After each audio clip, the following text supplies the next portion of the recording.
Okay, so hi, Noel. Can you describe yourself in a few sentences? Whoa. Well, I'm getting to that age where I can say that I've passed through many types of music. I started listening to music in the early 70s. I'm 57 years old, so then I passed through the 80s, both sides, the electronic and the new wave of British heavy metal side. Then the 90s, which I'm not that much keen on them because I can only count the good bands that I like on one hand. 2000s, so I've passed through all those times. I miss the 60s. That's unfortunate. Yeah. Well, then, it's a generic question, but what does music mean to you? Life. Easy question, easy answer. All right. Yeah. Which genres of music are the most popular here in Malta? About 10 years ago, it was doom metal. It was very popular over here. Of course, when you have heavy metal, it must be Black Sabbath. So Black Sabbath are always popular over here. But about 10 years ago, up until about 5 years ago, doom was on top. But doom started to decline a little bit in my eyes around the world, not just over here. The old bands are getting, they're splitting up, and the new bands, they're not getting that much airplay as they should. So there's another revival at the moment. Not just here. I think it's around Europe. It's old school thrash. It's getting a good revival. That metal as well was always popular here, but I think the most popular in a matter of people going to gigs, it's always alternative rock. It's not the metal scene, because the metal scene, unfortunately, over here, if it's thrash, only those who like thrash goes to that gig. You'll rarely see people from other type of music going to listen to those things. But alternative, well, at least up until COVID, because everything changed after COVID. Up until COVID, let's say Bing growers are playing, they'll easily get 400 or 500 people in, which we used to see it in the 80s. In the 80s, if we sold about 300 tickets, it's not a good gig. We used to get between 5 to 1,000 people. I mean, and for Malta, that's a good number. Now it's always been on a decline since the 90s. Another reason why I don't like the 90s, but but I think the alternative scene has always been strong over here, stronger than metal. But after COVID, it's either people got used to staying indoors, because you don't see that much people coming out for gigs anymore, even if it's free. So is there some clubs or something where you have gigs? There is, at the moment, there is the garage, which unfortunately, it's only being booked by metal bands. We had a couple of alternative bands playing last year there, but only as a small number. On the south, there's Zion Pub. There's a couple of small ones in Valletta as well. I mean, last Saturday, Damaged and Co. played in a can't remember the name of the pub. It was the first time me go in there. The sound is very good in there, but the stage is very small. So there are a lot of pubs. Small. There was the reopening of Muddy Waters. Muddy Water used to be in Slima first, and then they closed it to build yet another block of flats. and it moved to the Buch, and it reopened just, I think it's in October or November, and it's getting bands every week as well in there. So there's a lot of small clubs, small pubs where a band can play. But as a venue, I think it's only the garage at the moment. Otherwise, it's theaters that you have to, book them in advance and everything. Can you tell us about Rock Carousel? You made it. What is it? Well, Rock Carousel is a show I started. At the moment, I'm doing 3 shows on the radio.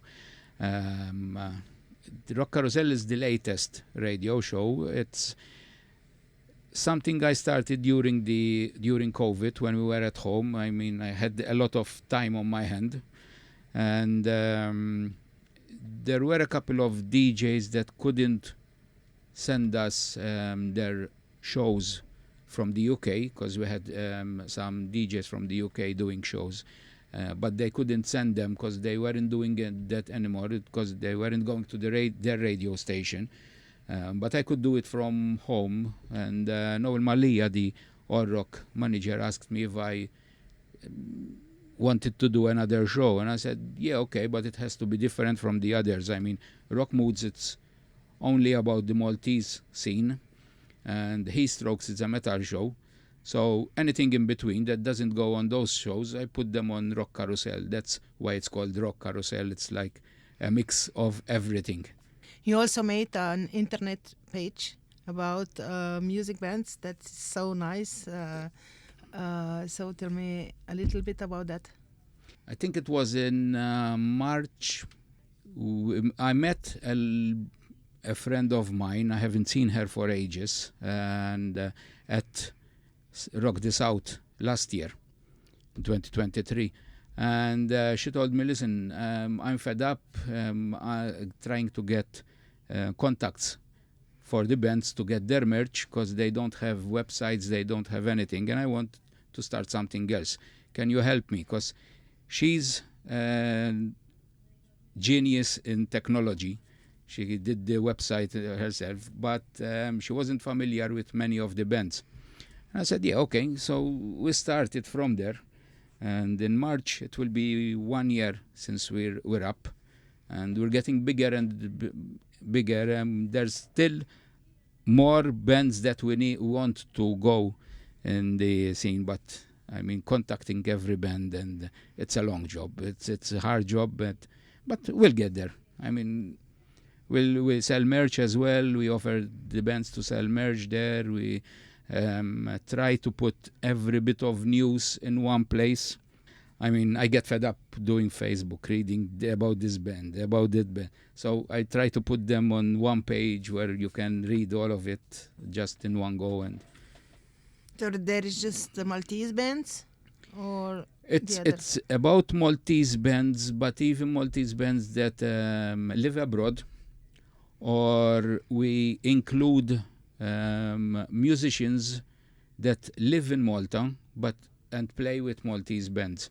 So I mean, like Miguel from Sonic Storm, he's from Colombia. So but now he's living here. He's playing in a Maltese band, so his profile is on there as well. And how many bands they are on the page at that moment? I don't know by heart. I have to go in and count them, because we keep adding every day. There's new bands that we keep adding. My idea is to even try to put the bands that are no longer together, just for the story, just for the history of the scene. That's amazing work. So what do you think, because there are a lot of good bands from Malta that went abroad and are now playing around the world, what is your opinion on that? I think if it's something that it's good, and I advise it, if you to try it at least one time in a lifetime. You have to try it. I mean, Decline the Fall went as a whole band. All right, 2 of them are still there, and they're producing good music now. In England, there's Jen. In Italy, there's a Maltese singer that she's playing with her partner in a metal band as well. Australia is full of Maltese. So, but for those people that it's a good way to look forward in your career, because when living over here, when playing over here, you have a morning job. Of course, you cannot play music as a full time. Afterwards, you go to rehearsals, but you only gig maybe once a month, every 3 months. When you're living abroad, you have to work harder. You have to get more gigs, because you're trying to live on those from the money you get from the gigs. Concerning the music and language, Maltese language, do you think we don't know much about the music bands in Malta, but do you think language is important, and are bands keeping the Maltese language in their music? What would you say about the language in general? It's something that it's like, I mean, it doesn't bother me if it's if I get a band singing in Slovenian, for instance. I mean, if the music is good, I mean, it doesn't bother me. Most of the times, you won't understand the lyrics by hearing the song anyway. So you have to read the lyrics. And I think the Maltese language, like the Italian language, are very romantic. They can easily blend together, where English, it's more harsh. All right, you can get more words to rhyme maybe than the Maltese language, but there's a lot of artists actually that sing solely in Maltese, like Sahar. He's a black metal artist that he sings only in Maltese. All his lyrics are in Maltese. And there's a lot of bands that nowadays are recording maybe one track from an album and in Maltese, because they're recognizing that the Maltese language is very nice. Foreigners can't understand it, but it's like those who don't understand Italian, when they hear an Italian song, or it's the same all over the world anyway. Yeah, true. What would you say about concerning promotion with Maltese bands? Do you think they are well promoted? Do you think there's more that could be done for the promotion, that they could do more about promoting themselves in Malta, outside of Malta? I think Maltese bands they're promoted as much as they can promote. I mean, all of them have full-time jobs. So between rehearsals and recordings and stuff, there's little time to promote themselves. Unfortunately, there's not much radio shows that play their music. So promotion-wise, on the island, I can only think, apart from my shows, I can only think about 2 or 3 other shows that play Maltese, and they don't play metal, and most of them don't play even metal. So it's something that, but I think outside there's a good number of followers. I mean, last year, October, I think it was October, I went to Doom over Vienna, where Forsaken were headlining. Forsaken has been around for about 30 years now, or even more. And they were headlining Doom over Vienna. And the amount of people who came to the festival just to see Forsaken. There were even people from Chile that came over just to see Forsaken. And the way that it's like me meeting, for instance, Jimmy Page or Robert Plant, who are my heroes. These were sort of, it's like they've seen their heroes, and I was amazed. Do you think that because Malta is an island, is a bad site for promotion? Well, nowadays I don't think it's that bad for promotion, but I think it's difficult for the bands to go abroad because they cannot, like Slovenia, for instance. They get the train or the bus and go to Italy, go to Germany. Um, Over here, they have to either go by ferry to Sicily or by plane to anywhere, and that's expensive. I mean, for instance, Angel Crypt has already got shows booked for 2025. 2024 summer is already booked, and this comes nearly every weekend, so they have to get a flight every Thursday to play on Friday, drive somewhere, play on Saturday, maybe Sunday, and get a flight back. And this nearly happens every weekend in summer for the band. So that weighs a lot on the band. Basically, we heard before from the band about the festivals here. Can you tell us a bit more about anything interesting about the festivals that go on in Malta? What is the scene like from your point of view, as you are in this a bit differently than just bands? Well, I used to be part of the committee for the Malta Doom Metal Festival. We stopped a year before COVID with the idea of just taking a break for some months, and then we start planning for the next one. Then COVID happened, so and we still haven't managed to meet to start again. That was probably the largest festival that used to happen on the island, because it was even voted twice as with the top 10 small festivals of Europe. So it was really good.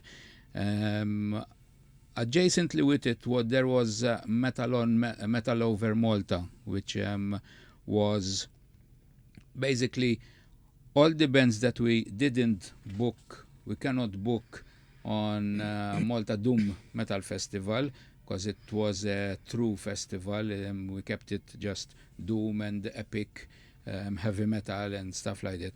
But new metal and industrial metal and stuff, we didn't book those.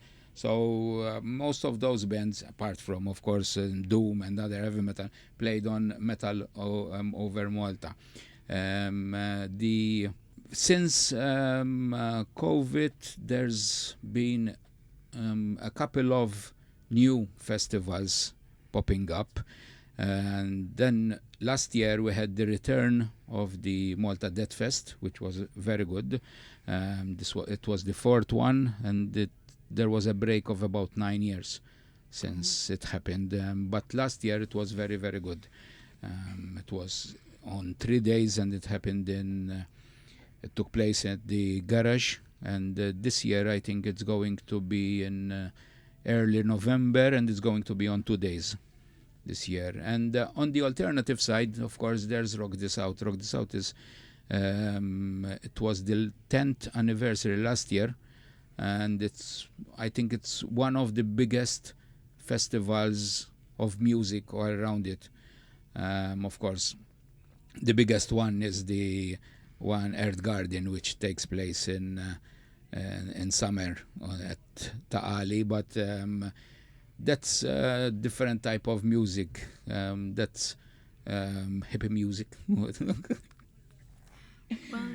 You don't get the metal or even rock over there. Yeah. I mean, so you have to choose the days. I mean, I like going there because, as I told you, I've been around so long. So my friends are from all the specters of the scene. So I still find friends over there with multicolored dresses, and I'm not the only one wearing black. I would like to ask you about punk scene in Malta. The punk scene, it was very healthy in the late 80s, coming up to 2000, I think. There were a couple of festivals happening, but then all of a sudden they just stopped. It wasn't because there weren't any bands. The festivals just stopped. Doesn't. It didn't click with the people. It was No. They had a good attendance. They always had a good attendance, but all of a sudden, it just 1 year they just didn't do it, and it kept on. There's a couple of band still going on. RAS, for instance, the guitarist from Ex Vandals. He's still playing, and there was a small revival with Nick Morales playing with Bila and 400 ppm. Double Standard just released as well last year their debut album. They had a demo on cassette before, but now they've got a vinyl debut album. So there's a good couple of bands. The problem is that you have to find the gig or the festival where to put them. I mean, Rock the South dedicates Sunday for just punk and metal. So they've got a day just for us, basically. But if the event is not organized by any of them, if RAS plays, there's not a lot of bands that can fit with their bill. They're actually very interesting because they are all their songs are in Maltese language. Yes. Yeah. El Bahri had another band called Subculture, which was more polished side of punk, but they were really good. All of a sudden they just stopped recording and stopped playing, and Oh, that happens. Do you think that electronic music is a little bit dangerous for alternative scene here, or how is things here in Malta? I think the alternative scene is very strong here. I don't think it affects that much the alternative scene, as in bands like Bean Growers or the Areola Treat. I don't think it affects them. Most of the electronic releases that we had last year, and there was a lot, is just online. They didn't release it physically, and there were only a few that played live as well. So I don't think it affects the scene from the live bit, but recording wise, there's a lot of the scene is full of them. I have a bit of a personal question. Outside of Malta's festivals, I'm guessing you visited quite a bit outside of the country. What would be your favorite that you visited? Well, up in till life? last year, Metal Days was my favorite, but then Metal Days moved to a bigger location, and I hate big festivals. Amazing. But this year we're visiting Tolminator to see how it is. So you like the scene in Slovenia? I love Tolmin. That's amazing. That place is amazing. I love it. Have you ever been in Wacken? Twice. Twice? And it started getting bigger and bigger, and Yeah, no. So you're not a big fan of just huge No, I mean, festivals going on. it's nice. I mean, I've seen Heaven and Hell at fucking 2009, the last DO concert in Europe, Wow, lucky. and but the thing is that, I mean, you're only watching the screens. I mean, if you're not in front, you won't see anything. That's very true. And maybe smaller festivals are a bit more, personal and Yeah, I mean, Intimate last and- year was my first time at Doom over Vienna, and we were only about 150 people. Oh. And which I knew most of them from, they used to come over to MDM. So I was near, it's like the MDM just in a different country. It Yeah. was really good. And in September, we went to Germany for a thrash festival. There were only about 100 people, and it was fantastic. I mean, I could see the band. I could move back and forward to the stage, go buy beer, go back to my place. I mean, you can do that in Wacken, Hellfest, and places like that. Speaking of, is there a festival? These festivals in Malta, do a lot of foreigners from all over the world come, or are there just mostly Maltese, maybe English and close by No. people? Would you say what was the statistics? Well, I of- can only speak with about the MDM because I knew how the tickets were being sold, Mhm. and we had about 75% of the attendees were from Europe. Oh, that's nice. So That's good. I don't know about the other festivals, but Okay, that's good. I would like to ask you how many labels, metal labels, are Labels. Yeah. How sorry, many labels do you have? are in the island? none. There's no labels over here. There are publishers. You give them the CD, they publish it for you, but it's not a record label. Ah, They do some promotion, some small promotion, but it's not a record label. Yeah, because I was talking last year. I was talking with some bands, and they said I have my own label because that I'm asking. so No, it's not a record label as we know it as EMI or Virgin or the other bands, the other small labels. But no, they can publish your material. I mean, they don't give you money to go and record your stuff like the other labels do outside. so no well-known labels at all here. No. That's sad. Well, on the hold on. Yes. On the alternative side, there is Kewn Records. It's called Kewn Kewn, Records. Kewn Records. Okay. They do a little bit more than promotion and publishing. In fact, they do a lot of promotion, and they even organize some gigs and stuff like that. Okay. But that's the amount general of it. idea of it. Yeah, okay. Do you have any specific stories that you will have for the rest of your life concerning a career, like a nice story that you want to share with the people listening? How much time do we have? Is there any? How much place do you have on the hard Oh, disk? that's it. Well, a lot. Well, I mean, for me, meeting bands and going to gigs, and it's an adventure every day, because it's something different every day. But I think my most recent memorable one was meeting Doro at Metal Days in 2017. I think it was 2017. I interviewed. She accepted to be interviewed from a Maltese guy who nobody knows.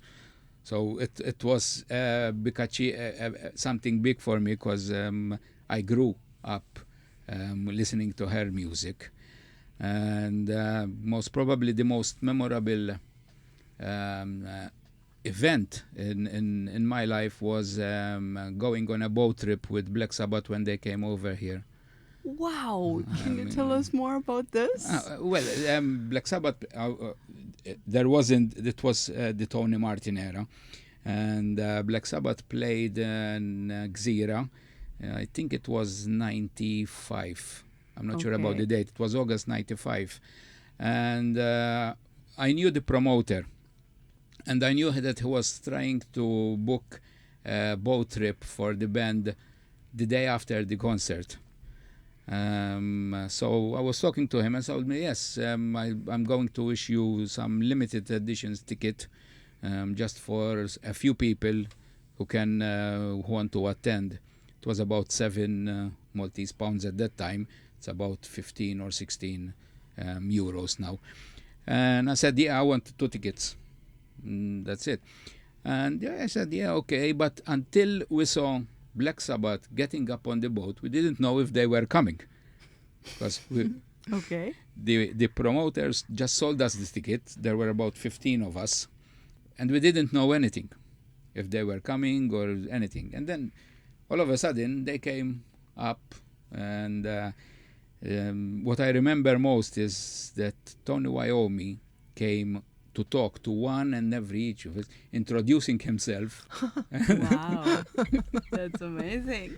and we went, the sea was a little bit choppy, so we couldn't go around the island. So we went near Birzabujo on under the cliffs.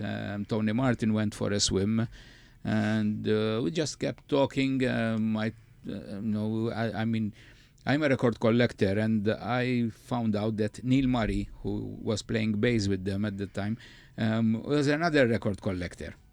And he recognized me from the signing session, because they had a small signing session, and I gave him the Coliseum album for me to sign. He told me a story about that album, and he recognized me, and I spent about an hour and a half just talking about record collecting and bands and his stories. Wow. So that's something that I'll always cherish. That's amazing. Amazing stories come from amazing experiences. Okay.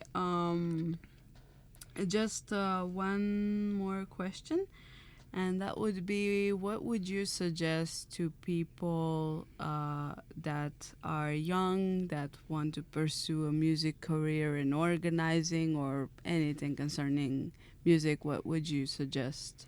What would your suggestion be for a good career, or how to start? My suggestion would be, and I think they should heed the advice, take it one step at a time. I mean, you cannot, even if it's just a record collecting. I mean, I've started with buying a record every month. At that time was just 50 cents, which for us was about 10 or 20 pounds, 20 euros.